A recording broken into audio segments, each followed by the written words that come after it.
We are Blasted or Slash It, Blasted or Stash It, or Stashing Comics, and no, I don't pay for it. I never do. Thank you, Mike, for that lovely sign. I definitely appreciate that. This first time catching the show, what we do is we buy the comics that come out for the week. We blast the books we don't need up in Joe's dollar auction somewhere. I'm sure you have a link somewhere. And the stash are the ones we do love, and they go in our comic books where we love and cherish and hold and forever. So before we get started in the show, make sure you go check us over on Teespring. We got the cool t-shirts. We got the biz, man. We got the Pocan Joe, the Blasted or Stash It, or the Shut Your Funko Mouth, which Mike hasn't done that segment in a while, but we like to try to encourage him. You know, just the tip of the Funko, Mike. Just the tip. Just the tip. What you got in front of you there, Dave? I got my microphone. It's my Yeti. Oh, yeah, it's a Yeti. Oh, yeah. Yeah. I got people in the chat says, what up, Huey, Joey, and Michael, one of our longtime listeners, not a first-time caller, but he's a long-time listener. So definitely thanks, Double S, for jumping in here and this live chat with us tonight. Spoilers ahead too. What's that, Mike? Why don't you bring Double S on the show? We've talked about bringing Double S on the show. It's time to stop talking and start doing, sir. We might have to. He's busy buffing out at the gym, though. I see his picture. He's working out. He does do. He's a gym rat, no doubt about that. I bet you he doesn't go to your gym. He does not go to my purple gym. No, he does not. Joe and Michael don't pay for lap dance from you either. Jackie Stashing Comics. What the hell? I know I missed the last show, but what the?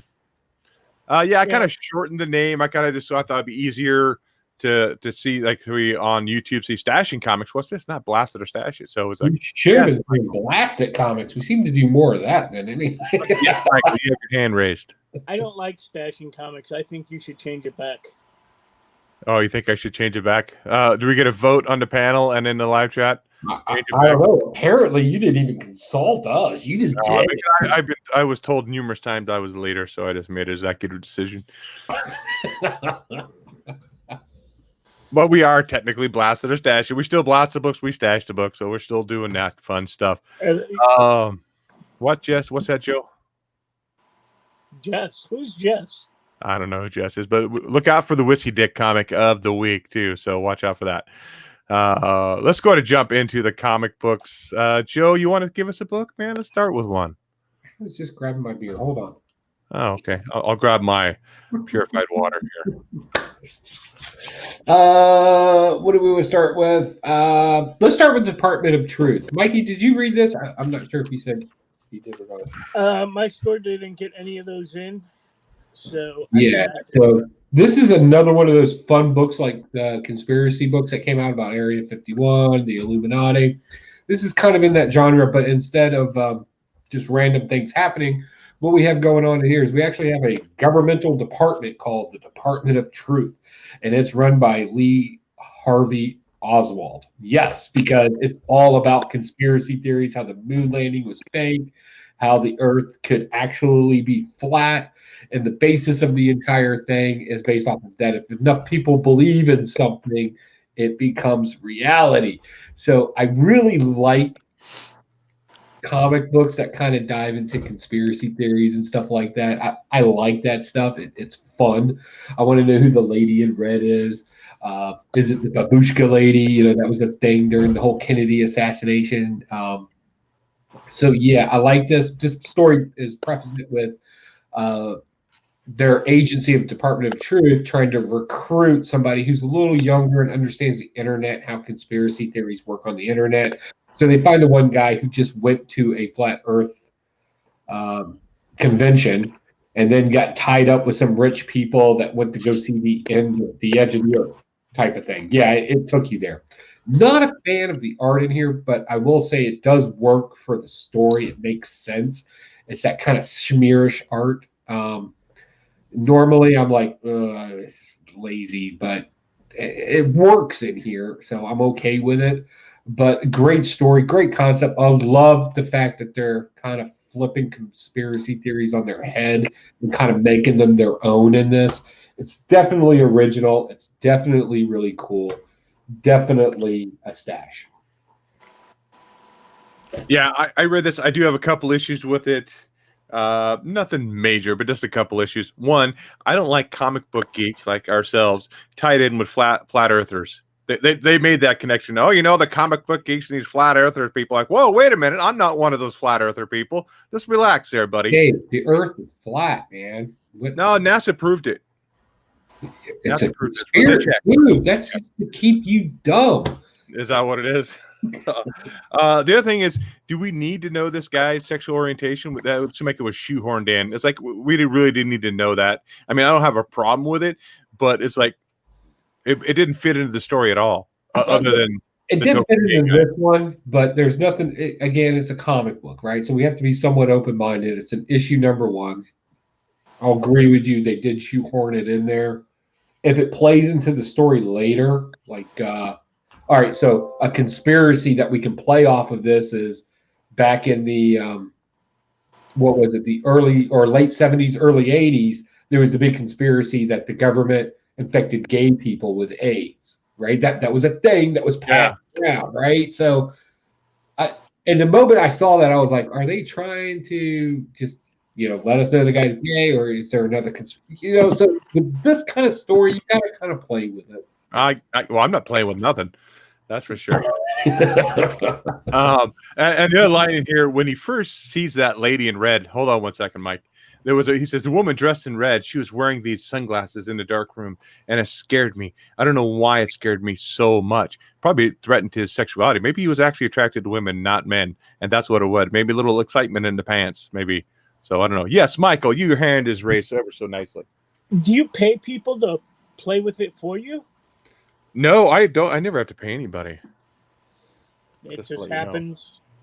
I'll pick up issue 2 on this though, just to follow it through, just to see if he does talk about any more cool memes. I guess because that's one thing, he followed memes, and I thought that was really kind of because the big meme war during the election and all that, especially in the first one too with Trump and Hillary, the whole bunch of memes and a whole bunch of memes and stuff going around now too, and I liked how that kind of played in there.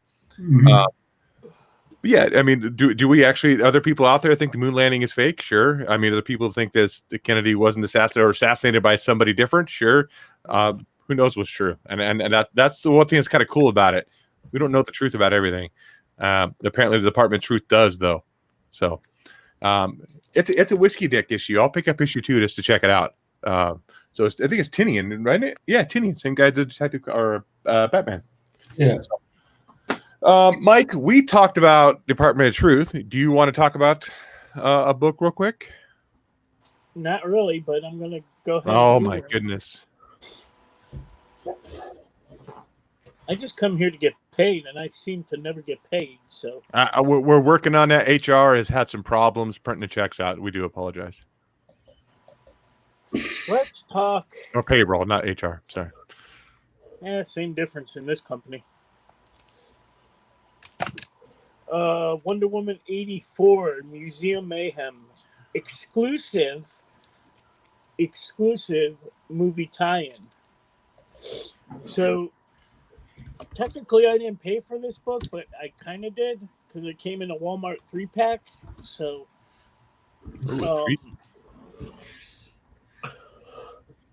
sorry. So how old's your youngest daughter, Dave? She is 12. 12. She could write a better story than this. You think so? Of fucking crap. Wow, I've never seen Mike go off on a comic book. Hold on, let me grab my beer.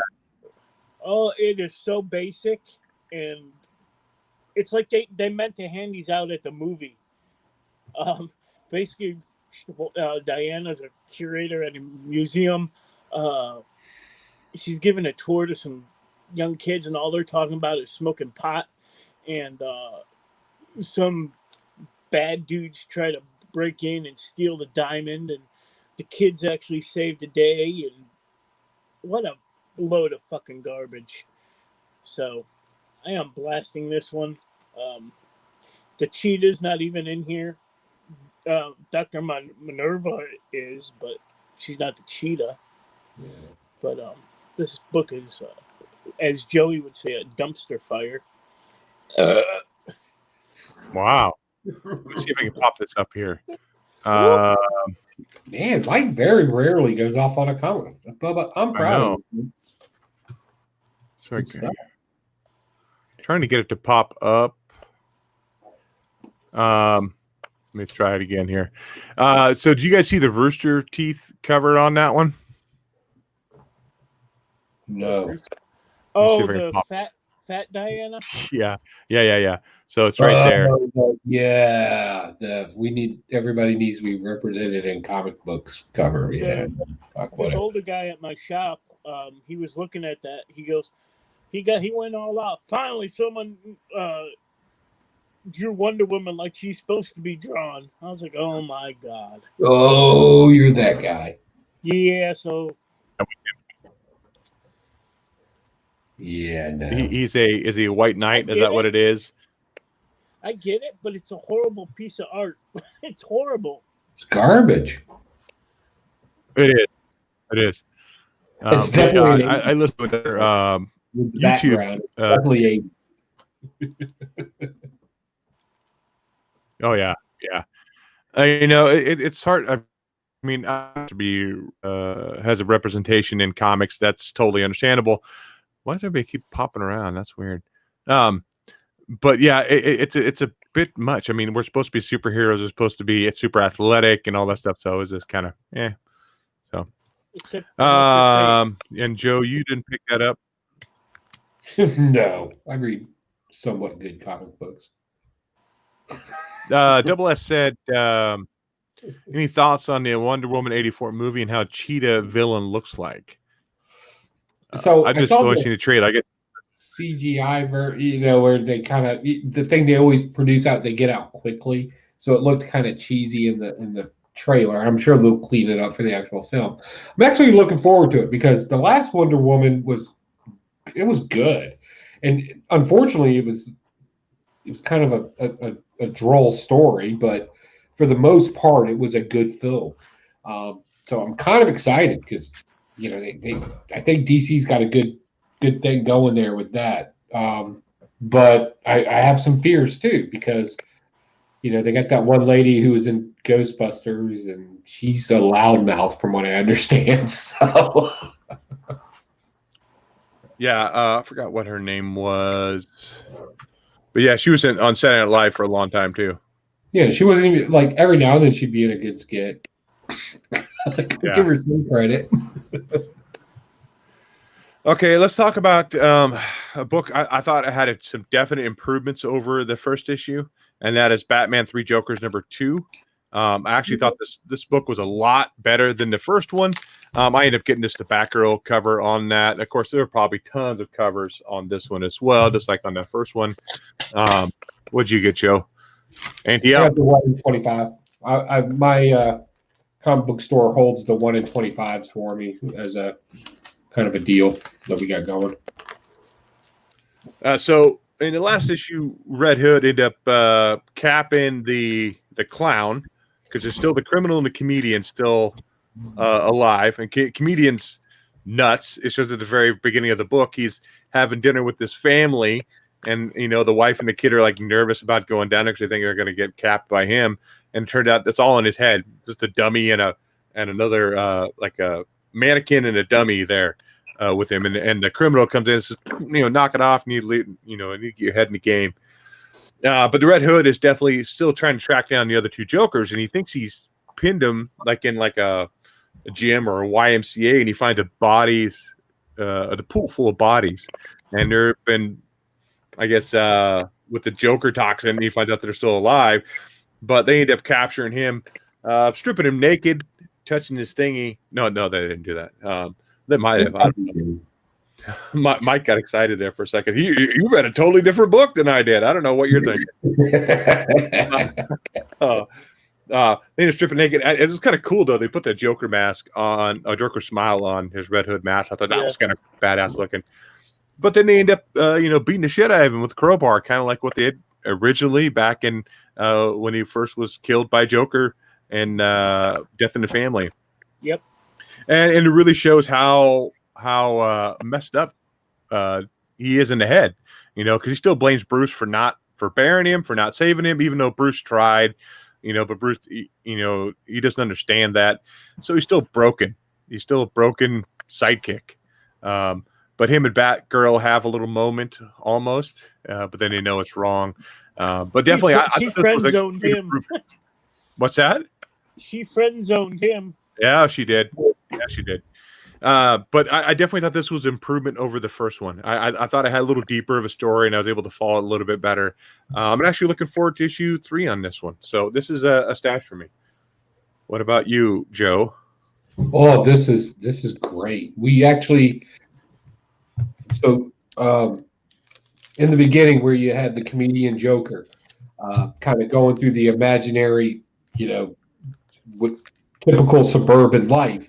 And then we find out it's his imagination. The interesting part of the whole thing is even when the wife was scared of him, right, and tried to talk the son to come down to eat, at one point she was like, please come down, he's going to get angry. And then find out that even that section is in his imagination, in his head, kind of just opened up to just how sadistic he is. He imagines people being afraid of him and having to scheme around him to make him happy. I thought that was ingenious. Also, the whole concept of the criminal Joker telling Red Hood that, we were kind of hoping you would be a Joker. Mm-hmm. You went through it.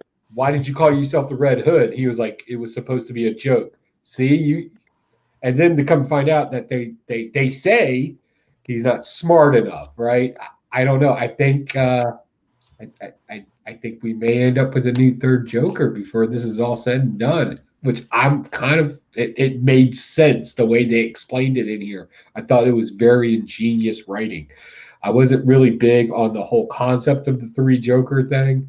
I thought it would just kind of muddy the waters, and you would just take standard stereotypes, and they did.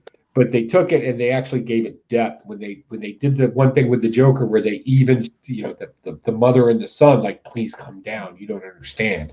And the kid has to come down. He made that up in his head.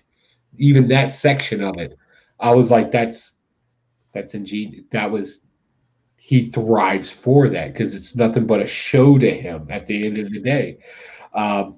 I thought that was great. Also, Double S, right? I wish they would bring Giggy back. I have the first appearance of Giggy, but they killed him already, or they jacked him up already in the Joker Wars. But hopefully they bring him back. But yeah, the whole concept of Red Hood being a Joker, it falls right in line with exactly what they said. It's in continuity. It would actually make sense.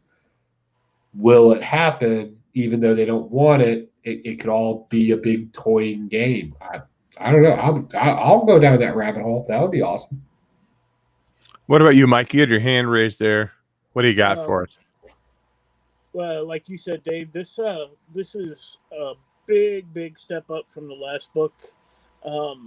Someone said that his wife in his imagination is his wife from The Killing Joke, when his wife that was pregnant. Yeah, I saw that too, but I couldn't confirm it. But that would be. Yeah, I don't remember The Killing Joke, and I don't have a copy to look. One thing after what's her name? Batgirl tells Batman that Red Hood killed one of these guys. it was weird that Batman was kind of okay with it. He's kind of rationalizing, maybe it was okay. That was pretty cool. Just the Red Hood stuff in this book, that the writing, who was writing this? Jeff Johns. Just his writing for Red Hood, it was freaking amazing. Then we get the Joe Chill stuff you guys didn't mention. The guy who actually shot his parents. Joker ends up kidnapped. He's dying of stage 4 cancer, rotting away in prison. Joker actually kidnaps him and is like, why did you really kill, Bruce Wayne's parents? But this is my pick of the week. It was just really good writing. The Red Hood stuff especially.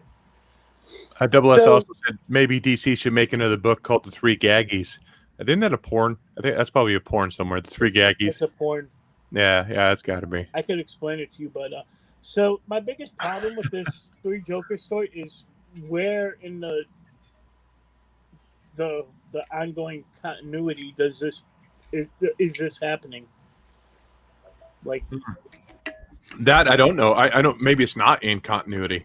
I mean, I know in the Justice League in the New 52, that's when Batman sat in the Mobius chair. Found out there were 3 Jokers. So, I mean, that as far as I know, that's part of continuity, unless that's a New 52 continuity, and I don't know. Well, they talk about the one Joker talks about, in the past beating him with a crowbar and killing him, and so it's like, and in current continuity, Red Hood doesn't have that hood. He's got the like ninja mask. Yeah. So I don't know. Hopefully they next issue. Next issue is the last one, right? I'm not sure. I'd have to look and double check on that. I'm not sure how many there are for that one. I'll let me Double S asked a great question. He goes, I'm kind of confused. Continuity with the 3 Jokers, is it still part of the DC Rebirth? So I think, and we kind of touched on it. So the big thing was who's the 3 Jokers when the Rebirth happened. And I think there was such a demand for it that they're just taking as much lore. Because remember, we're dealing with Black Label now, right? So Black Label is like, okay, let's create the story, right? So they're just using the story of the 3 Jokers that we've kind of been hinted to. I don't see them getting too deep into it because we're already using the Morbius chair and the whole Perpetua thing, and that's that's a whole thing in the death metal thing. So I think we're just using the concept of the story to kind of push this different story, if you will, just using it as the reference. Does that make sense, or am I being confusing? No, I think it could be its own thing. Its own story outside of any continuity at all. Like I said, they hinted at, and they're like, "Oh shit, we hinted at. We got to put something out about it." It probably took Jeff Johns 3 years to have to write the damn thing, because he's always behind on schedule. So yeah.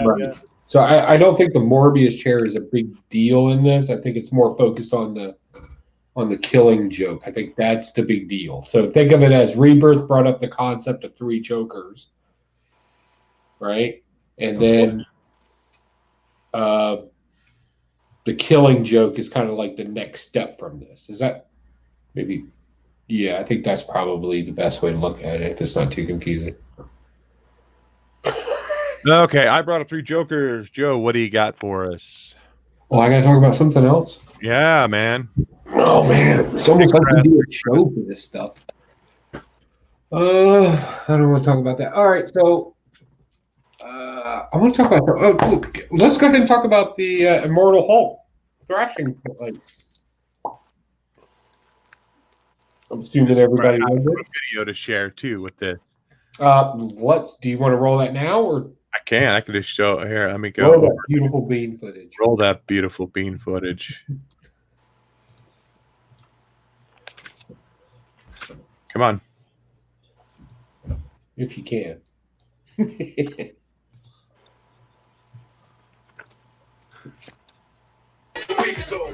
That's all I could think about the whole time I read this book. Pop goes the weasel. I remember that. I had that on. I'm not going to say what I had that on, but It was Mike covering his ears there. probably. Dave? Oh, I had that on my shelf right next to my Milli Vanilli. So I don't know what to tell you. You had Milli Vanilli? Like, I didn't even go that far. Girl, you know it's true. Or don't blame it on the rain, baby.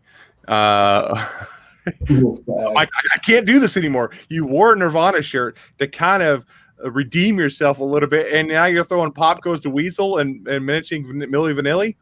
I've done lost it. Go ahead, Mike. Go ahead, Joe, with your threshing place. Thrashing place. Some synopsis real quick. The thrashing place, as it's being called in here, has been used throughout biblical times. It's an actual place. Basically, outside of a farm, what you would do is you would gain the wheat, or harvest the wheat, I should say. And then what you do is you would walk on them, or have oxen walk on them, whatever, to separate the grains from the stalks. And you could do this in abundance. That was the whole point of it. Throughout Genesis, throughout most of the Old Testament, it's been often referred to as a place of separation. We also find this in the story of King David, because God said that you will set your kingdom upon the thrashing floor, which is just another translation of it. It means the same thing, the separation. Thought that was great. The thrashing place, the flashing floor, has always been about separation. And that was kind of the theme in this story, even for a second. So, Bruce Banner's always been the loner, has to do all this stuff on his own, deal with being the Hulk, deal with society, whatever the case may be. Well, we get introduced to a new character in here, this Rebecca person. A young girl goes missing. Apparently, she gets involved with some GMO. I really don't like. I have a problem with people that have a problem with like genetically modified food. It's legitimately the greatest invention of our century, and nobody will get any credit for it. We literally can build crops in deserts now, and people are like, it's horrible, and I'm like, God, you're just horrible people. But anyway, that's a personal thing, but it was kind of referenced in here. Young girl somehow or another ingests some sort of gamma rays. The evil farm captured her or whatever. She turns up missing to everybody else. Bruce Banner comes there to try to find something, finds out it's a gamma thing. You can smell gamma. The whole synopsis of the story, he finds the monster that she can change into and eats the monster form of her, but it doesn't cure her in any way, as we find out, because we find out at the end that she has to deal with this for the rest of her life. And the father, at this point, who at one point had a gun on the Hulk, he tells her, he goes, at least she has somebody that she's with, somebody. I had to do this thing on my own. In other words, I have to do the separation on my own, which makes it harder for me, or whatever the case may be. This is good, and it was good story writing. It was good play on terms. It was good reference, even right there at the beginning where they reference Joel. Again, another aspect of the thrashing praise being used from the biblical times in a story today. I thought it was ingenious. I thought it was good. I like this story. I want to follow. I kind of want to go down this rabbit hole a little bit more, but I don't see this as a long. If there was like a mini series of this, I would probably get the mini series. But a long term effect of this, I probably wouldn't. I'd probably get bored with it. What about you, Mike? What'd you think of Immortal Hulk? Who? Immortal Hulk. Oh, this was pretty good. What I really like about it is pop that weasel, baby. Yeah. Hulk is extremely violent in this book. Not that he isn't in his a violent person, but he just pops the guy's head off. And one thing I like also is how the Hulk is drawn with his over exaggerated brow. I kind of like that. Here. There. Yeah, he's in that same way in the book too. Yeah. This surprisingly really good for a one shot. So I'm stashing it. All the violence aside, like I said, he pops a couple heads. That sheriff's head in the jail, as well as that guy in the suit toward the end of the book too, at the GMO plant. It kind of reminded me of I think maybe the colors in this last page too, with him walking off down through the wheat fields or whatever it is down that long road. It reminded me of the old '70s Hulk show, because it was like almost like a one and done kind of show. How Oh he yeah, I didn't these even. people, and then now he's again on his own, traveling down the road. So So sad song. Yeah.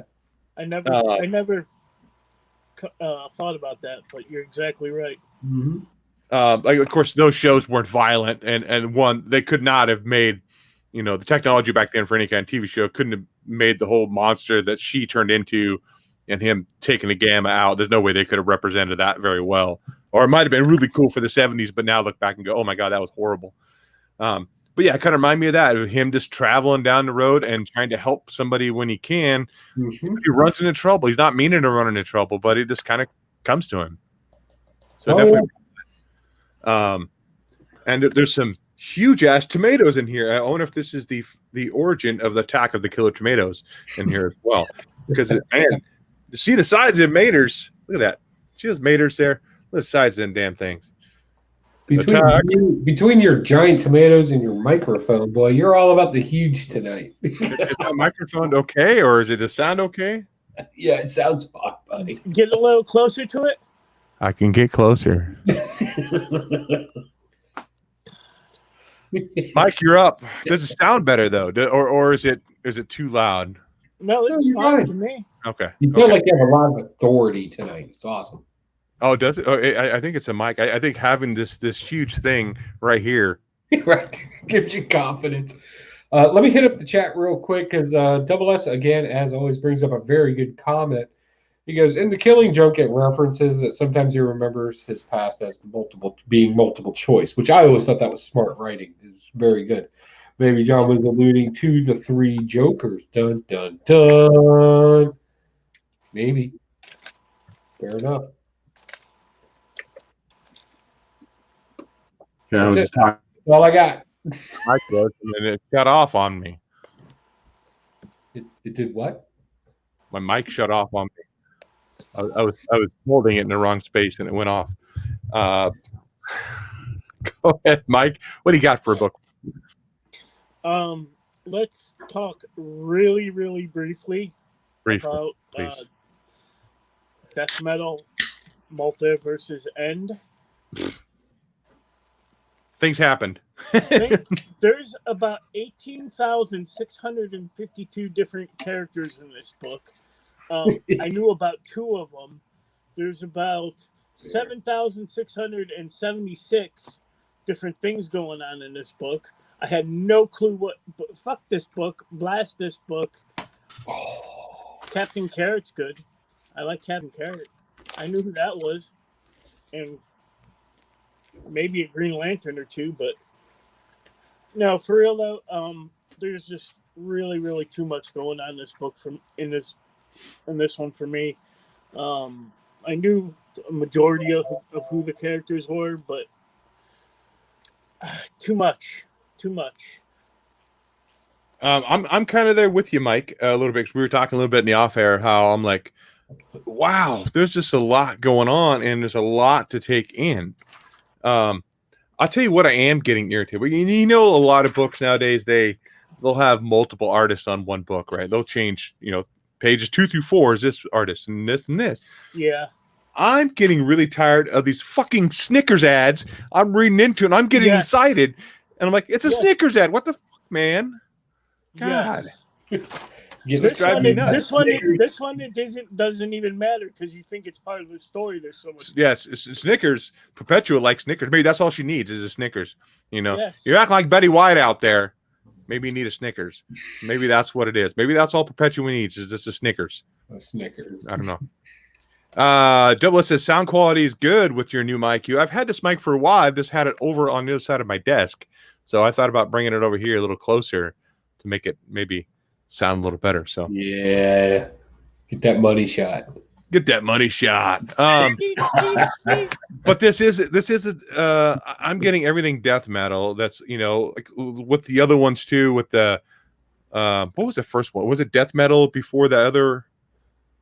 One came out like 2 years ago or a year ago, and they had where it brought us Batman, Who Laughs, and all that stuff. I'm buying all the little one shots that connect in with this just because I want the whole story. Yeah, there's just so much going on in this book. It's really hard to follow. So, what about you, Joe? I'm sure you got lots of good things to say about it. What do you got?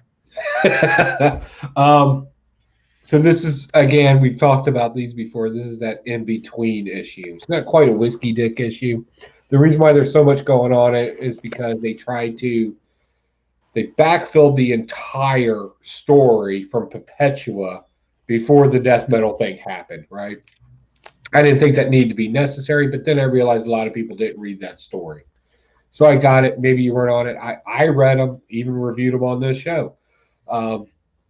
So I'm on board. So like every time the one Lantern was talking, and I always Stewart. Every time he's telling the story, I'm like, I already know this. I already know this. So a lot of backfilling in here. I did think it was interesting how Owlman realized that he was the one true opposite Batman, and I would concur with that conclusion because everything's just a mimic of Batman, where he's the true opposite. I thought that was really cool how he came to that conclusion and decided to kind of help. I've always kind of liked that kind of injustice thing going on. I like heroes being villains. I'm a villains guy. Love the villains. But they had to tell the story to explain why all these other towers had to be destroyed. And again, if you didn't read the Perpetual line and that entire storyline there, it wouldn't have made any sense to begin with. I thought it was funny bringing in the Green Lantern Rainbow Brigade of Batman in there. Little shout out to our early Silver Age there. That was cool. Baby Batman, evil baby Batman. He was funny. I love babies that talk in sadistic manners, like "I'll carve your skin off your bones." That was great. I enjoyed that. But as I'm going through this, it sounds like none of this stuff. As I'm giving the review, it's very hard to review this because everything you mentioned in this book, it does not sound like a cohesive story, and it's not. It's not a cohesive story. It is legitimately all over the place. But we have to think outside the box on this one because God knows the writers did. We're dealing with a multiverse where things are extreme, and we're dealing with the extreme ends of it. So things are very different in each one of these worlds, and things are going on. So there's going to be things you don't understand in this storyline, this storyline, this storyline.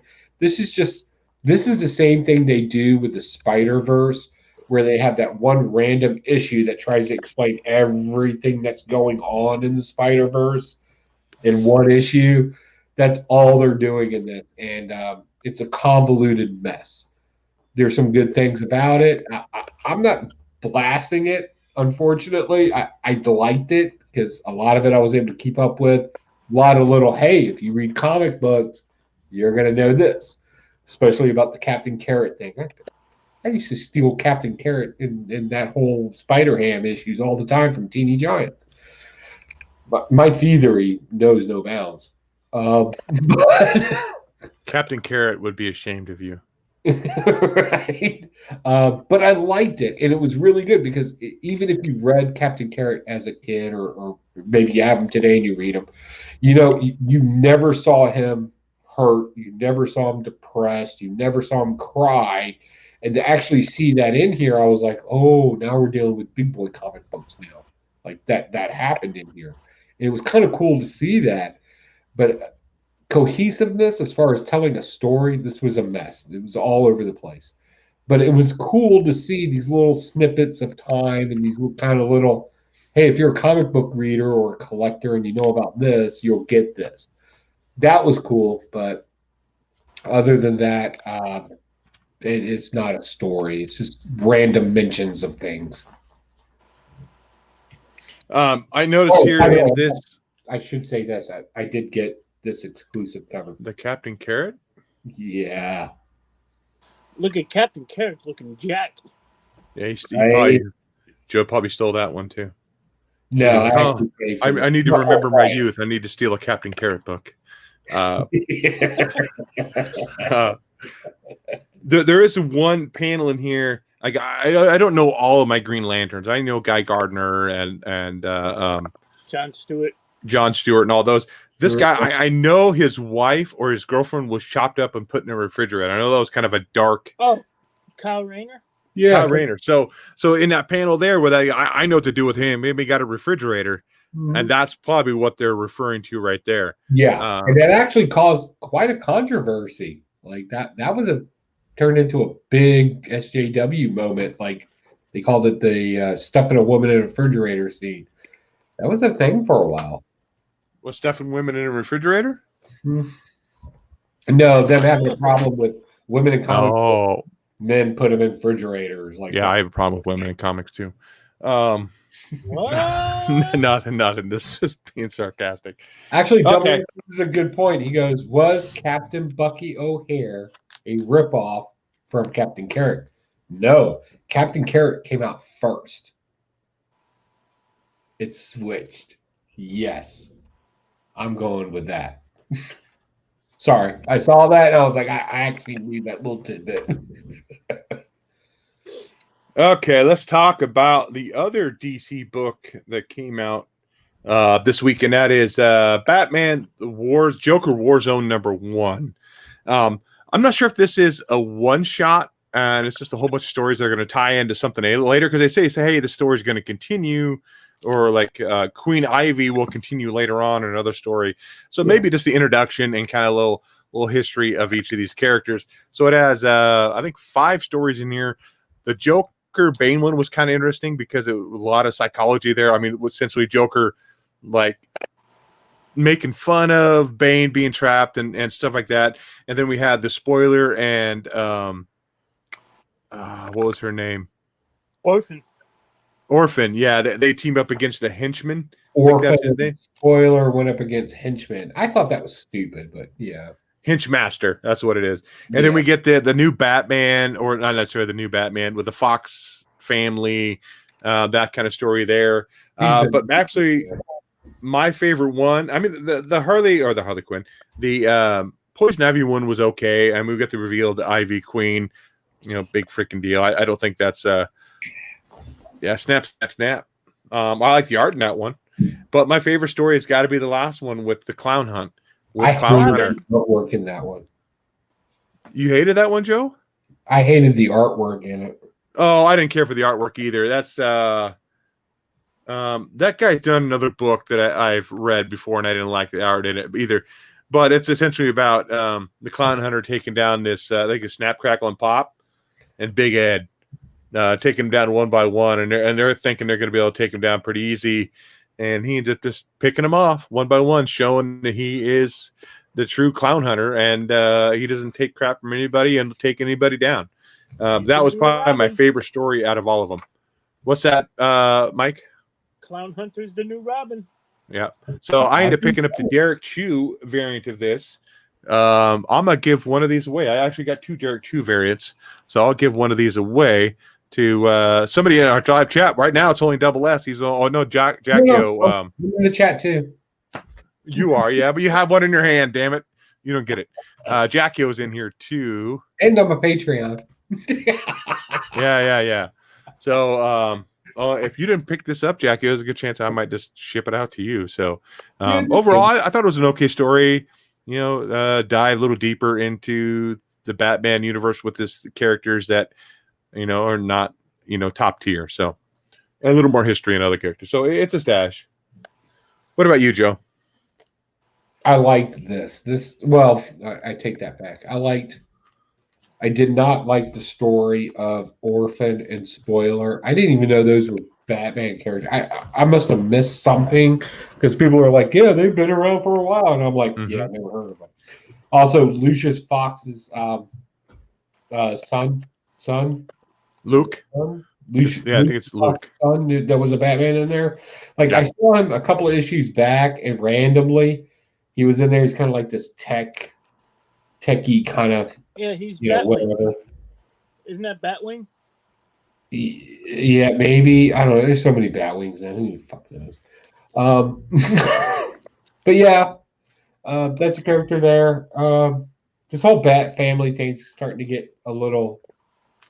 It's like the Green Lantern Corps at this point. It's like every other character is a Batman now. Lucius Fox has Wayne's money now. Apparently, they're just passing the buck around on that. I have no idea why. So that story made no sense to me. Although I was hesitant as I was reading it. I thought it was going to get very 2020 very quick. And I was so hoping it wouldn't. And I'm kind of thankful it didn't because I thought that would have been very poor taste. I did like the Poison Ivy story.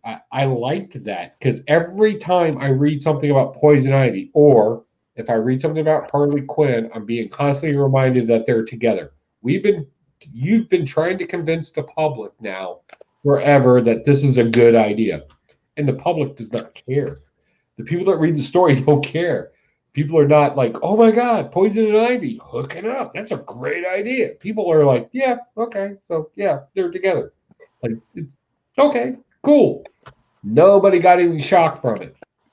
Now Poison Ivy's like, snap, snap, I'm a queen. And I'm like, you know what, girl? You go on because Harley Quinn's been fucking you over. Oh, sorry. She ruined your little garden thing. You're all about the green. You know what? It's time for you to snap it up, queen. Go on, do your thing. And I kind of like her as a solo villain. I think she's more, when she's a solo villain, she's a slightly more sadistic, slightly more interesting. I would rather just read about her instead of her love affair or how she loves somebody because I don't care. I really liked the story of Clown Hunter. I thought that was really cool. And there was some slight, in my mind, there was some slight confirmations about the one kind of spec that I had in the last little multi-story that we had that was kind of about the cop whose partner died, and then we found out that the Clown Hunter's parents had died. That I think that was referenced in that book, so we may have gotten an origin story in the past already and just didn't realize it. I could still be wrong about that, but I'm pretty solid that's the deal there. But my favorite story in the entire thing was the Bane and Joker thing. Because we launched right into a story where before this story, when Tom King had it, it was like Bane's ruling Gotham. And the villains are running wild. And Bane's in charge. And he's randomly killing people. Now we got another story where the Joker did the same thing. Right? So how do we make it different? Well, we point out the differences. And the writer's smart in this. I think the writer purposely did this to show that it's a different story. He straight up told him, you didn't think big enough. Shame on you for not doing a show. Yeah, you killed Alfred. Nobody cared. And I'll be honest with you, I didn't care. Like, it should have affected me more, but just twisted the neck real quick. Like, we did that when we broke his back, his back. He was trying to get that moment. It didn't happen. And this writer is doing leaps over bounds telling this story versus that. And it has been awesome. And I loved that whole conversation from beginning to end. Granted, the entire thing's nothing more than a monologue and dialogue. That's all that it is. Not any action, nothing like that. No fantastic art, no weirdness. Just straight up, this is how you failed. And you're horrible at it. And I hate you for it. You should have thought bigger. And I was just like, oh, that's so good. So good. And apparently all these stories are going to continue next year. They're all, well, a couple of them are. So like the Queen Ivy and that one. So yeah, I definitely want to see some more of that Bane action being pulled off that because being told that basically you suck, big guy. I kind of want to see what he comes back with, see if he comes up with anything bigger. Definitely want some more of that Clown Hunter stuff. Definitely, I'll pick up some more of the Queen Ivy stuff and let's see where that goes. Like, let's bring back the sexy criminals. Like, I'm kind of okay with that. And I'm a villains guy. I've said this before. Villains make the comic. So let's roll with it. And that's why I think the spoiler and orphan story. By the way, those are stupid names for superheroes. I think that's more geared toward a much younger crowd. Orphan went back to her Batgirl costume at the end of that story. I didn't know she had multiples. Yeah, she's on the front of it. She's on the cover there. Mike, what do you think of the story, though? Or the stories in here? Whiskey Dick issue, the Clown Hunter stuff. I was sold on the Clown Hunter, his first appearance when they first started mentioning him. And I'm sticking to my story that he's going to be the next Robin in some kind of fashion. It may not happen, but the spoiler orphan stuff was, whatever. But like I said, she's back in the Batwoman, Batgirl costume at the end. So that was pretty cool. But my favorite was the Bane Joker stuff. And they got Bane hooked to a purging machine. I didn't know this happened in Arkham, and it's purging him of all the venom. So, looking forward to that story playing out next year, if the world survives that long. Because still got a few months left of the year. I would add a couple things though. Do you think that is a jab? So Tinian wrote that Joker Bane story at the very beginning of this book. Do you think that was a jab of Tinian at King himself, saying, "Dude, you had the opportunity to write Batman. You did not do it good. You did not do this story justice." Do you think that's what it is, Joe? Too? I try not to dabble in people I've never met before in their thinkings and motivations, but I will say this. If you ever wanted to punch somebody in the nose and do it blindfold, he did it fucking perfectly. And I will definitely go to that garden party anytime. That's what I got to say about that. I went to a garden party. Ever since Tom Hardy, who by the way is a magnificent actor, I love him in old stuff, and some of the stuff he's been in, how he changes character amazes me. Played Bane, which he did, and he did a great job. In Dark Knight Returns, every time I think he is the quintessential Bane voice now. I would almost agree with that. Every time I read a Bane storyline, I hear that same voice too. I don't. Oh, theatrics. Yes. I was born in it. Joe, you're up with another book, man. Man, I talk a lot. Let's skip to Mike real quick because I got to pee. Mike. So I picked up Ten of Swords, that first issue, part 1. Didn't have a clue what was going on.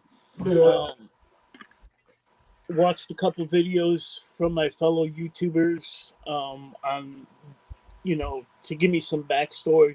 I was intrigued a little bit. Picked up X Factor number 4, which is part 2 of 22. And again, it felt like I had no business reading this. I really don't like this new direction the X-Men and the X-Teams have gone in. So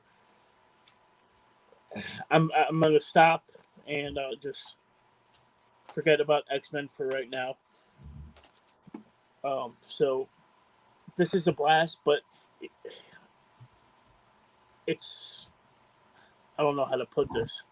Like I said, I had no business reading this.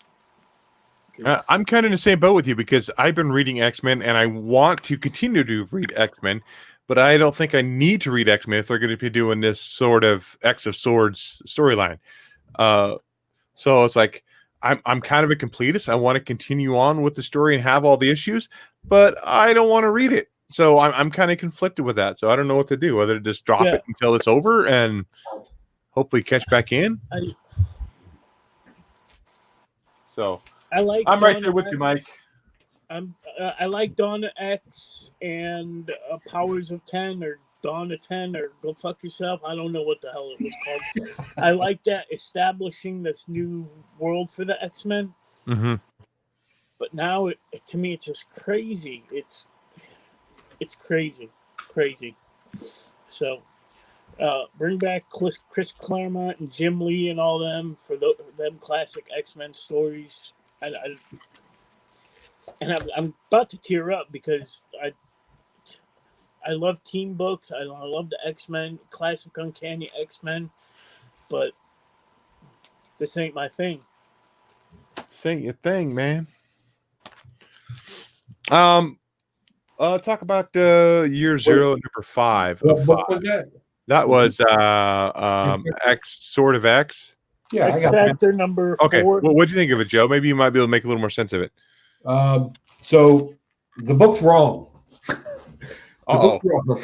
Are you just saying the book's true? Is that what you're If saying? somebody dies outside of Krakoa, then X Factor little glowy orb group can't bring him back to life. Well, that's incorrect because in your own storyline, back in the Powers of X, you brought Cyclops back and he died in the United States and you were still able to bring him back. So this is off continuity. They're just making it up as they go. But they have to tell a story, right? So we have to understand that too. So we can't beat them up for it. So you have this other place where this witch lives. We'll just call her the White Witch for right now because I don't know exactly who this character is. I was too busy going back into back issues trying to say no. And by the way, also other characters have died in the United States and other countries, and they were able to bring them back as well. They've already established this, but for some reason for Rock Slide, they couldn't do that.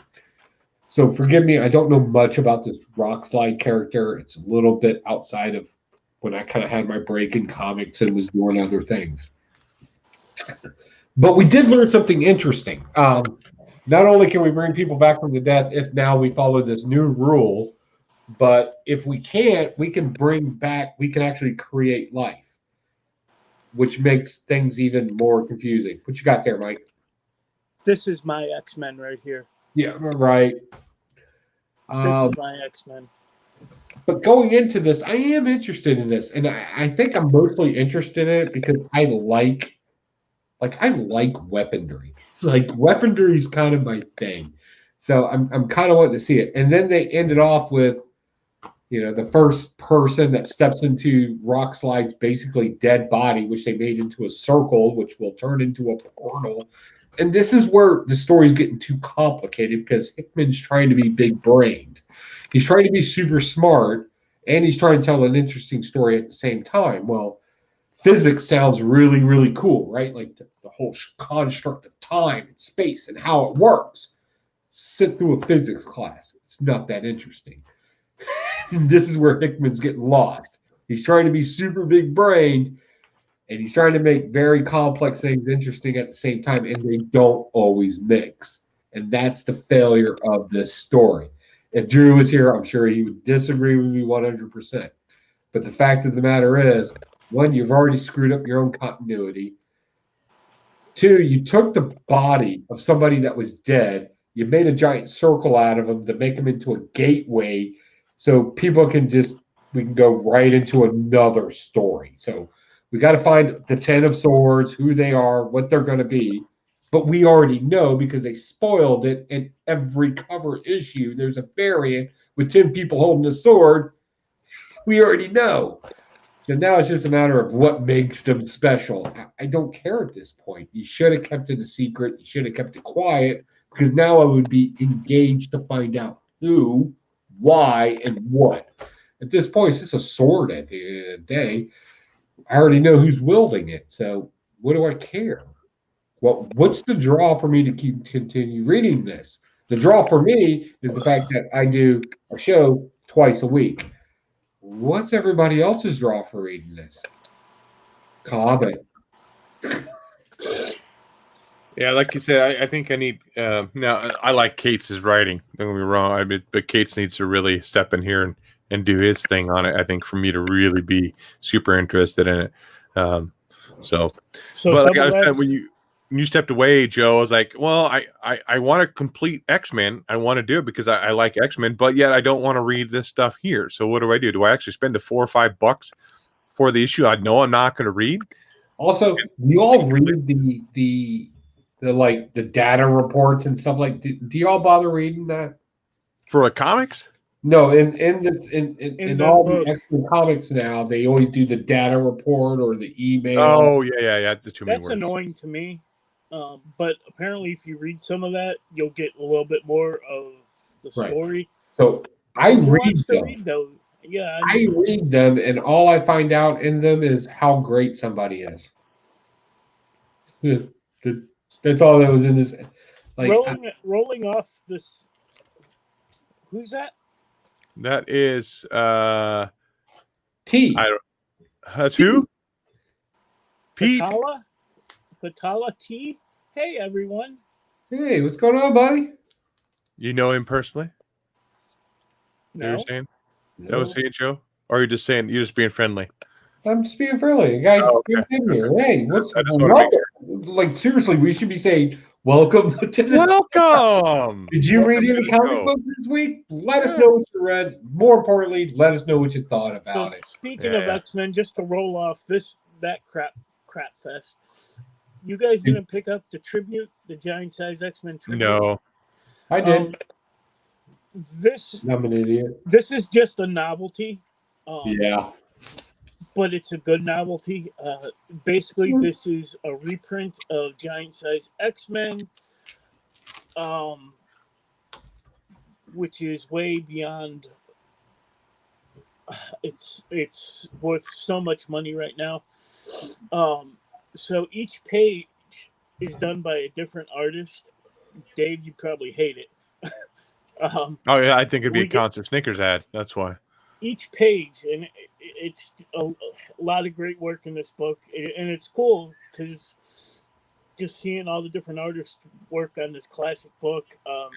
You got Alex Ross, Marguerite Savon. So what is her name? Savon.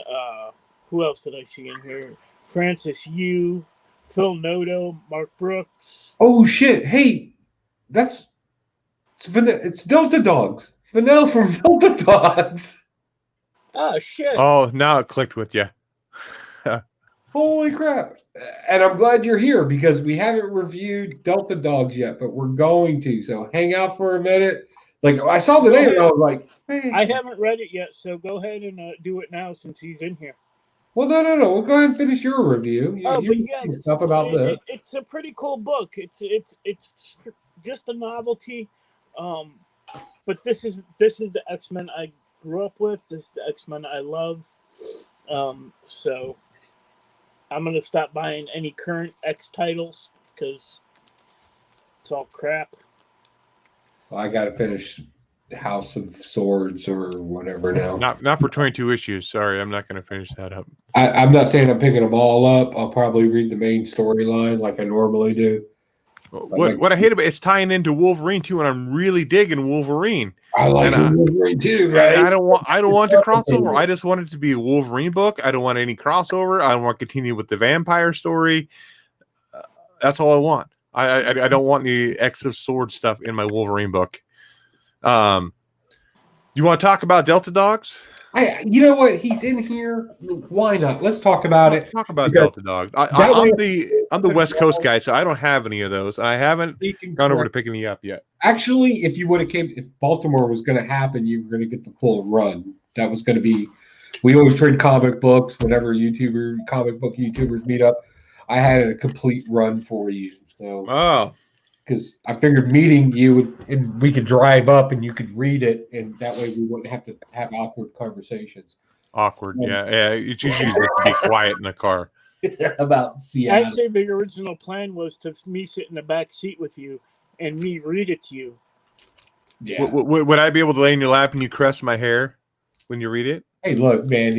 No, we don't want your pomade into the comic book. Okay, whatever. You don't want your Seattle COVID here. Nothing wrong with my hair. At least I got hair. That's all I got to say. Go ahead there, Joe. Let's give the undivided attention to Delta Dogs and keep it off my hair. I All want right, to say so before you get started on that, I haven't read the current issue, but amazing work, Vonell. You and your team do amazing stuff, and that's all I gotta say. Go ahead, Joe. hey, do you remember in comic books always had kind of like some weird conflict? So you got to deal with like drugs, you got to deal with people or something along those lines, but you never dealt with the conflict of should you or should you not be a superhero.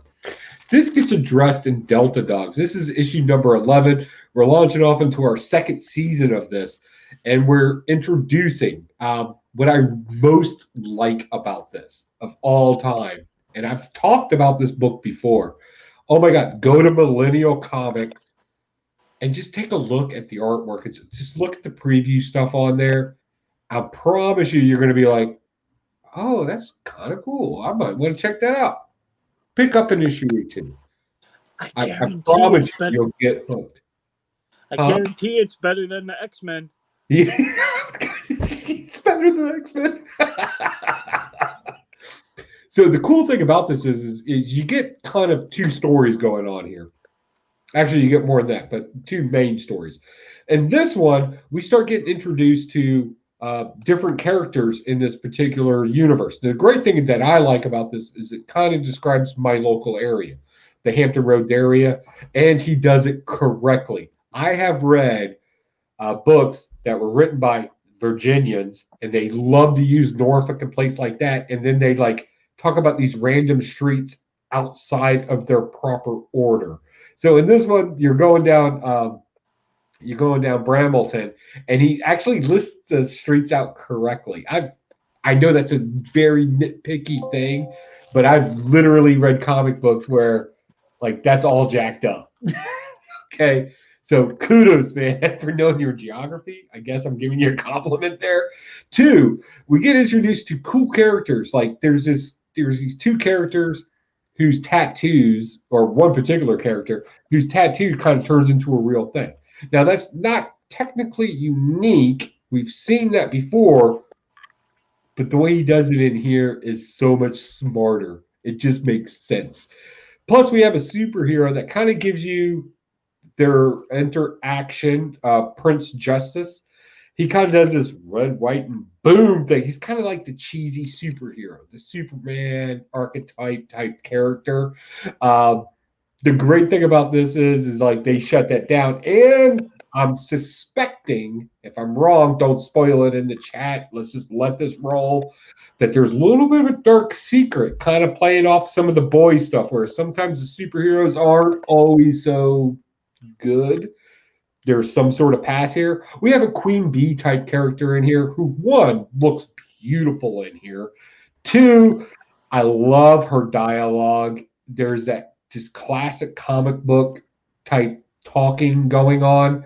I don't know how else to describe it.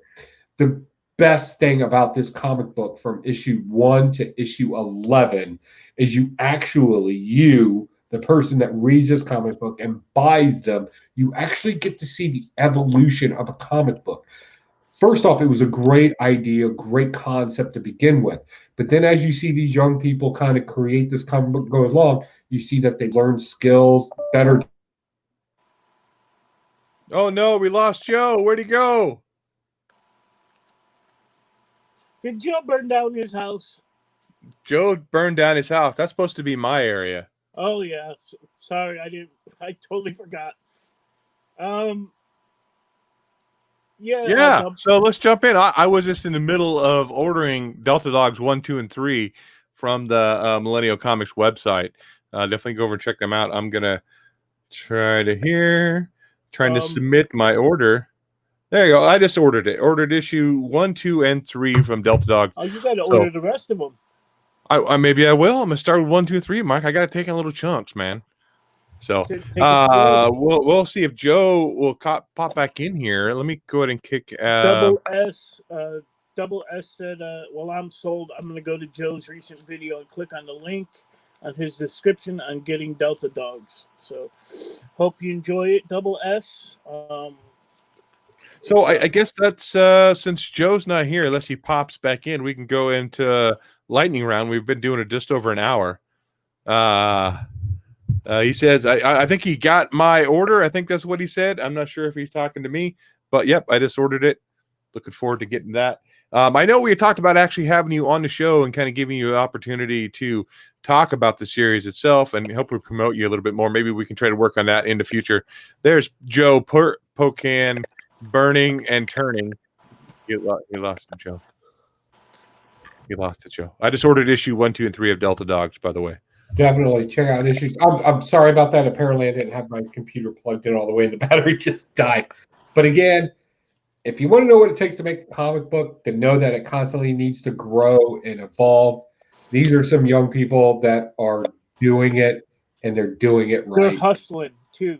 Oh yeah, you go to a con, like they engage with you, they talk to you. There's a little bit of a game going on right now where if you can kind of explain what you think their superhero powers are, because even the characters don't understand their powers. They'll give you like a poster. I can't talk enough about. I could literally do the entire show just off of Delta Dogs alone. I thoroughly.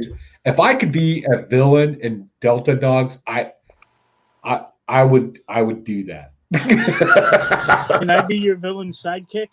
Yeah, me and Spectacular Spider Grandpa. He can be your gaggy. I would be okay with that. I don't gag. You don't gag. You have no gag reflex.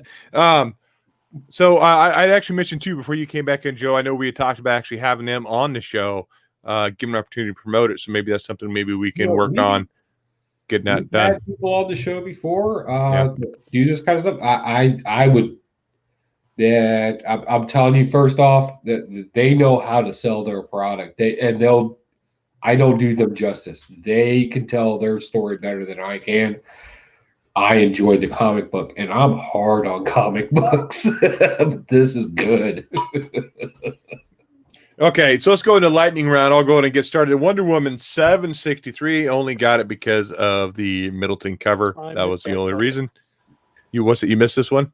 Yeah, I missed that cover. That's okay. Marvel Zombies Resurrection #2. Still an interesting story. We run into Punisher, who chose to take on a biomechanical life form, because he wouldn't be human anymore. Is that a whiskey dick issue for you? Yeah, look at that thing just flopping around. I wish I had a little pixelator. I could pixelate it just because it make it look like it was really dirty. Strange Academy #3. Picked up this timeless variant. This is an awesome cover. I'm still digging this book. Again, it's Harry Potter in the Marvel world. So this has Disney Plus written all over it. Oh yeah. Year Zero #5 of 5 of 5 of the first series. Apparently, we're going to get a zombie Jesus at the end of it. I don't know. There's some closure in some parts of the story, some kind of left open. The dude that was going to get the girl. Did you read this, Joe? No. So the heavyset guy that was going to get the girl, he'd been talking to the radio. Yeah, it's a dude. Yeah, he got total. I thought we said that on the show. I was like, it's catfish. It's a dude. And then Goon #12. This is the ending story of the Witch's Brew, and then the Fish Stink Brew. That whole thing where they're trying to fight over who's selling what beer in the town. Yeah, it's okay. You know what? My comic book shop stopped carrying that, and I really like the Goon. It's a very simplistic story, but I love the dialogue in it. It has that kind of, you see? Yeah, see? Yeah. I picked up a couple Bronze Age books. I picked up Thor #206. Man, I love those Bronze Age covers. Man, they're just awesome covers. And then 207. This is a haunted Halloween issue. So those are you're on a roll tonight, man. Did you drink like a Red Bull or something? No, I'm feeling powerful with this mic here. That hair is pretty powerful. Look at that. It is. It's getting there, dude. Oh, I keep looking at the wrong. It's like mirror. We had talked about doing like a rewind episode of our favorite Halloween movies or something like that. We might do that later this month too. We'll see. Yeah, we can talk about Joe, Halloween. do you have a lightning round for us, Joe? I do. Do you want to hear it? Oh, sure. As long as you bring the thunder, baby. Bringing the thunder. So, Dear Becky does an homage cover of, Spider-Man Upside Down Kiss, whatever. All right, so this is following. I'm sorry? What book is that? Dear Becky. The boy. Oh, goddamn, I missed that too. Fuck. You know what? You're starting to see a very common trend in the storytelling here. In the beginning, it's their life together. In this one, they're dealing with Bobby. Bobby's their transgender friend who cannot get the correct medications that he needs now because of some sort of weird shortage. And then it abruptly ends it and then goes right into Billy the Butcher doing some really cool stuff. Comic book stuff we like the boys to do. And the boys are doing stuff. They're dropping bodies left and right. And then all of a sudden we get caught up with, again, Huey sitting on a toilet and somebody saying, hey, how long are you going to be in there? Not me. What? Not me, Huey. A different Huey. It's him. Yeah. But so we're starting to follow this tread here. To me, that just eats up pages on cooler storytelling. Either give me the new story of them being in Scotland, or give me the story of their life together, or just make the entire thing about the diary. I don't understand the 5-6 pages I got to deal with in between. I don't. So it's cool, but I don't know. I'm starting to get kind of bored with it, so I may end up dropping it. Going in, and that's all my independents. Going into DC, we picked up Justice League number 23. If you thought Heavy Metal or Multiverse Ends was confusing, this is even weirder. But it does make fun of itself. I like it when comic books get a little meta. In this case, Nightwing is on a multiverse someplace, somewhere in the universe. Him and Detective Chimp, who's dressed up like a gladiator, and some crazy-looking hawk girl are trying to find a solution. Like, they're trying to join the heroes in the entire multiverse battle. First off, how they even know that their multiverse is battling is even happening, they still haven't made that clear to us. Like, we're just supposed to know that everybody knows. Whatever. And they're trying to find, of course, Perpetua's throne. Now, why is Perpetua's throne important? This is where Perpetua's backstory kind of plays in, because the Legion of Doom are actually entrapped into the throne and they're using the negative energy from it. Completely cheesy, completely stupid, and that's why it's a blast. Let's see here. Batman, Superman. This is the annual, and we get Mixie Plix and we get Batmite. This is a child story, and it makes it fun. What would happen if Batman and Superman fought, and who would win? 2 kids have the battle, and then Batman and Mixie Plix have the battle afterwards. And they run them through these different things, scenarios. Basically, they're telling the story with action figures, which makes the heroes actually do what they do. At the end, we find out that they would never really fight because they're the best of friends. So it's a kid's story. That's the point of it. Avengers. I love this Moon Knight story. This is great stuff. I don't know why more people are talking about this. We're getting a lot of stuff. Change the name back, Huey. In this one, we get Moon Knight, and he actually gets the powers of the Dark Phoenix in this. How does he get the powers? Well, it takes great sacrifice, right? So him and T'Challa go at it for like several panels in here, and he's just getting it handed to him. Come to find out, it was both a prayer and a beating at the same time. I kind of like this whole religious thing that's going on here and how we're playing into religious themes and still telling a story at the same time without being religious. So this has been a good story. So I'm going to keep picking this up. Definitely a stash. So were they halfway there? Halfway where? Halfway there, because they're living on a prayer. Oh, living on a prayer. I love it when Mike looks directly to the camera. gets like that look of disappointment in me. That's just the best. Fantastic Four. Hey, do you remember the time that Iceman was a member of the Fantastic Four? It was huge Silver Age. Happened for a while. It was because Johnny Storm got hot-tempered. Ha bum. Walked away from his family. Right? And now he showed back up because he let their kid hang out with him for too long. Yep, that's it. Moving on. Zombie Resurrection. This is definitely an in-between story here. Huey already covered it. I don't want to beat into it. It wasn't that interesting, but where they're going is interesting. Apparently, the hive mind of this particular group of zombies is in Atlantis, which doesn't, again, falls out of continuity because Galactus's body landed in New York. I thought they were just going there for safety for a minute. No, they're trying to find the hive mind to destroy everything. Right. Eventually. No, they're going there to do it. That's what the radar thing told them to go to. Or I may have misread it. Gaydar? Did you say Gaydar? You heard Gaydar. We know one. There's too much, Mike. Really, that's longer than an hour show. Strange Academy. Interesting thing in here. I think we kind of got a hint towards something in here. And I went ahead and found the translation for it because, believe it or not, I don't speak Haitian Creole. Is that what that was? One point, a character in here looks at a fortune teller and she tells her, and by the way, the name of the store that they're in is called The Crossroads. And she has some Haitian Creole in her, and she goes, "You better let my friends go, or you better let my friend go before I walk you to the crossroads myself." It's a particular character. We weren't really sure what her powers were. We know she's magical. We know she's from New Orleans, so we automatically assume that it's some sort of voodoo-based thing, but it was kind of related in here, I think. And I'm just speculating at this point.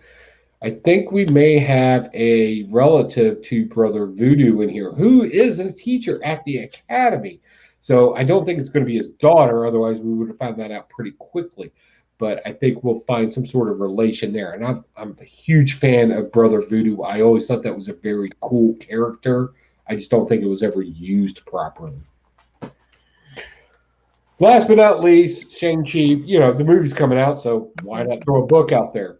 Hey, instead of throwing the Mandarin in there, who would have been a much better villain in this case, let's make up some random story that we pulled back from the 80s about the 70s, that we talked about the 5-weapon society, and let's change their name slightly and roll it back in here. Oh, if that's not confusing enough, let's go ahead and make the lady that's in charge of the hammers Shang-Chi's sister, who was vaguely referenced back in the 70s that there may be some family relation.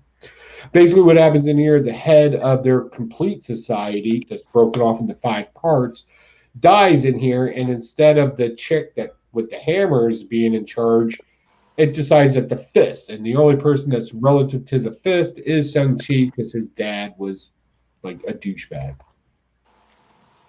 I don't know. This is weak storytelling at best. And that is a cover right there. I just ordered it today. That's the Mayhew variant. Yeah, it's the new one. $30. Yeah. Yeah, I'm not paying $30 for that. It's a badass cover. But Mike was talking about the Fist, so let's go on to Mike. What do you got or Joe was talking about the Fist. What do you got, Mike? Lightning round. Marvel Zombies Resurrection. This book was freaking awesome. I like the Punisher. I'm mesmerized. Voluntarily injects himself with the techno-organic virus to preserve his life, basically. There's some pretty good stuff happening in this book. Picked up Fantastic Four, whatever number this is. Haven't read it yet. You guys didn't pick up Shang-Chi? I did. I haven't read it. I forgot. He talked about it. He just talked about it. Oh, I don't pay It just attention. spoiled it for you. Yeah, I haven't read it yet. Not the Yeah, biggest thing. Joe was talking about the fist. Oh. Anyway, Strange Academy, haven't read it yet. That's kind of a cool cover. I like that cover. That was cool. Spawn 310, haven't read it yet. Year Zero, number 5, haven't read it yet. Cover of the week, though. Cover's awesome. Good zombie Jesus. A couple books that came out last week I haven't read yet. The Unkindness of Ravens. I got that last week. That was the Witches and I Bitches. reviewed it last week. Yeah. Which is, Miles to Go, number 1. That was out last week, too. Yeah. Fish Kill, number 1. Did you read that yet? I haven't read it yet. I did read Brooklyn Gladiator. What do you think? Not the biggest fan. It's too much. I mean, I love Simon Bisley's art. Yeah. I always have. That chick is hot. She's got a shark tattoo on her butt. Well, that should be sold right there. So that's a hard stash for Mike. Tattoo on the butt with its shark. One book I did read. It came out a couple of weeks ago. The Possessed, number 1. Did you guys read this? Didn't even hear of it. So this takes place during Nazi occupation of, I can't remember where. Germany? Is it Germany? France. Probably France. I don't remember. France or Poland, man. Take your pick.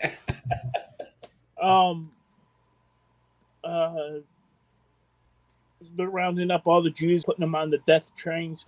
So this part of American history or world history, I absolutely love. I love, not that it was the greatest thing to happen ever. You know what I mean? Yeah, the Jewish guys kind of has a problem with it, but yeah. But I love learning about the Nazis, and I video games that have me killing Nazis, like Wolfenstein. Yeah, I love that shit too. I love killing Nazis. But anyway, they're rounding up the Jews for the death train, and this grandfather and young girl kind of duck into like a house, and the guy in there is like, I could save you, I could help you, and I'm going to give you some powers. And they don't say exactly what the powers are, but apparently the grandpa gets possessed by a demon, and I think it's a good book. And I picked up issue 2. It's an autobiography. You know, his daughter. Right up my alley. I like that. Yeah, Grandpa gets possessed by a demon. It's only 2 issues, so it ends with this one, but I haven't read it yet. But did pick one Funko Pop. Joey knows which one I picked up this week. Got it in the mail. That's a G.I. Joe Shipwreck without the parrot. Yeah. I was, that's a good point. Like, he should have had the parrot. That's going to be the chase, probably. There is no chase. No, there's a chase with the parrot. Oh, there's a chase. Joe made a chase today. You want to talk about that? He did. You want to talk about your chase, Joe? So I've been working on new things for the channel where we can actually make things on my channel and review comic books. And everything has to be comic book related. But Discovery Bay and Mike here and my wife are huge pop collectors. And I was like, you know what? So I did a little research what it takes to, first off, how much does it cost? Why do some cost as much as others? What makes them rare? What doesn't make them rare? What's popularity? Like, I started crunching numbers. So for your average pop, for one pop to be manufactured through Funko, generally costs them about 15 cents. Doesn't matter the pop. It's plastic injected. So I was like, so how can I make a truly rare pop? So I've been working on casting my own pop. Now I did one. I tried to do one out of bronze. I wasn't that skilled. I like that. That was. It's a zombie. It's supposed to look like a zombie, but it's like feet were all jacked up, and you can tell on this one, like they're, I have some work to do. Like that shouldn't be touched. But that's the most detail that I've had yet with the mouth and like a full body. It's the Silver Surfer. You can actually see its ribs. Like that's how. Can I get that to focus? That's how detailed it is. Yeah. Where you can actually see its ribs. So I'm gonna clean this one up, try to get it to where I can get it all shined up and stuff. And I'm going to try to make legitimately, and we're going to make it a thing on the show where we actually, after I get some more practice and learn, I'm going to try to make a Nordic gold, which is a mixture of different elements, pop that I can legitimately say should be the most expensive pop, because just the value of the cost of the materials that make it versus Nordic gold, by the way, is nothing more than aluminum, brass, and copper mixed in a certain amount. So yeah, we're gonna do that over at Pocan Joe. I think we need to. I just ordered my own create your own Funko Pop. You know, the blank slate ones. Yeah, one of those. I should be getting one of those here pretty soon, and I have an idea to make a Funko Pop of my own. I think we all should. I mean, you can use yours, Joe, if you wanted to. Mike, you need to order one. And we own Funko Pop. You can make it out of Play-Doh. You can make it out of clay. Yeah, I have one that I made of me. He's all gold now. I'll grab it real quick. We should put a deadline on. Mike, are you up to making a pop? Where you at? You got that weird look on your face. I don't know what's going through your head. But we should buy our own little customable Funko Pop, or Joe, you can make your own however you wanted to do it. And we should put them on the Facebook page, and like who did it best, have vote who did the best custom Funko Pop. Cool, yeah. So that's the one that I made of me. I did have him painted, but I ended up painting him gold for the Stashy Awards. But yeah, I made his hair out of Play-Doh and everything like that. Not Play-Doh, it was out of molding clay, I think. Yeah, I think we should do that. I've already got a great idea. Mine's going to be a chase, and everybody's going to want it. So, Mikey, you need some help with your pop? You want to cheat a little bit? All right. So yeah, contest on. Okay. I want to know: are the heads hollow? Heads and pops are hollow. Mine's not. Mine's solid. Well, yeah, I get yours is solid. Yeah, but yeah, I wasn't sure if they were hollow or not. That might add a little depth, I think, to the one that I want to do. So I've got some good ideas. So that's it. Emil's got more comics. Anything else you want to talk about real quick before we bounce out of here? Anybody been watching anything interesting lately? I have not been watching. I've been trying to watch scary movies with my daughter because to get into Halloween, and she really wants to watch Halloween movies. We watch Addams Family. That's not scary. That's not scary. No, I'm not saying it was. The Exorcist. You want to come over and watch The Exorcist? No, she doesn't want to watch too scary because she's one of nightmares either. So we're very limited because that's for kids. I don't want to watch that. No, hey, Mike, would you like to meet up near Halloween and maybe have a little Halloween horror movie night over here at town? You know, since Huey lives so far away and doesn't want to live legitimately, right? Hold on. Where's the camera? Right over here. You know, maybe we could hang out. You want to hang out, buddy? Huey, you want to move to Virginia? You've asked me that numerous times. It's kind of hard to leave the job I have here, though. Yeah, you don't need a job. I don't need a job. I can move a job with Pepsi. I don't want a job with Pepsi. Then I put all the weight I lost right back on. You want to go be a ninja? Because we actually get your job as a ninja. Like SEAL Team 6 is. Have you seen Chris Farley as a ninja? There you go. That'd be me as a ninja. I've been listening to an audiobook 1 second after. That's what I've been doing. I've heard that. How is that? It's not too bad. Of course, again, too, with everything that we had happen here earlier in September with the whole preparedness stuff, I'm not prepared. And now I'm like in total prepper mode. And now I'm like listening to audiobooks on how to be prepped and blah, blah, blah. And this is a fiction story about an EMP hitting the United States. And the sense of these towns going absolutely crazy. And there's one guy, he's a former colonel in the Army, and he kind of understands what's going on. He's kind of taken some leadership role and understand, because he did a report on the impact of an EMP on the U.S. and what to expect, but like nobody came to his class when he was teaching it, and so now he kind of understands what's going on, and he saw what was going on ahead of everyone else, so he kind of knew. So it's interesting. He talks about martial law and stuff like that, and Mike already has a switch out because he's bored as shit. I started reading. I have a couple of books that I read every year about the same time. One's the Odyssey. Love the Odyssey. I read it full through. I read the 12 Trials of Hercules, and I read the Iliad. And I'm about midway in the Iliad right now. And I every year I read those. Those are just living stories. Whenever you read them, they're so long, but you always find references to it.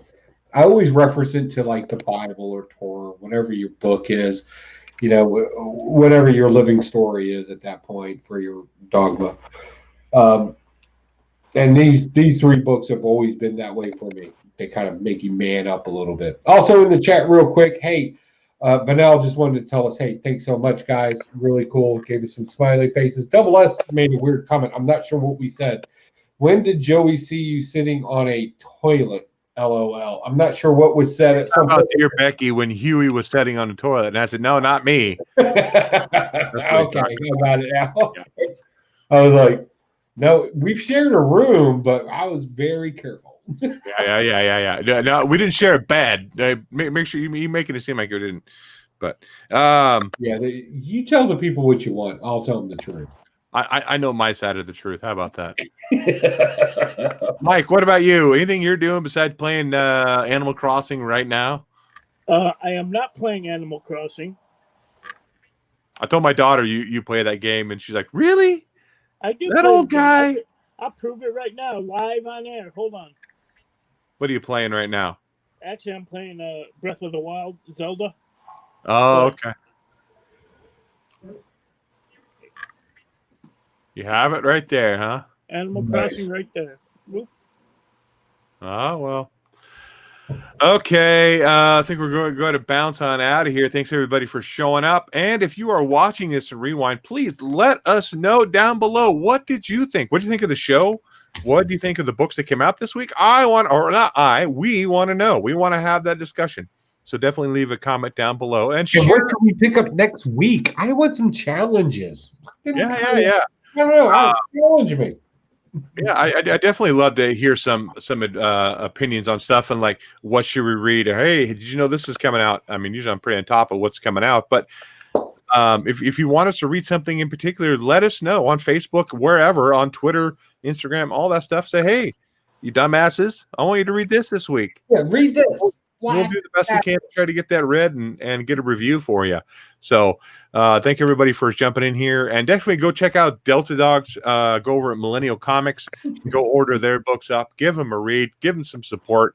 We'll try to get them on here, I think, to talk about that project. And that, well, not a project now. It's an ongoing series. So, hey, look, nobody picks them up. You know what they did? They hustled it out, and they're doing it themselves. I'm telling you, I love these guys. I had to say that. That was just awesome. Okay, as always, whether you blast it or whether you stash it, happy reading, and we'll catch you guys next week. Da, da, da, da, da, da, da, da. Where's my Pop Goes the Weasel song?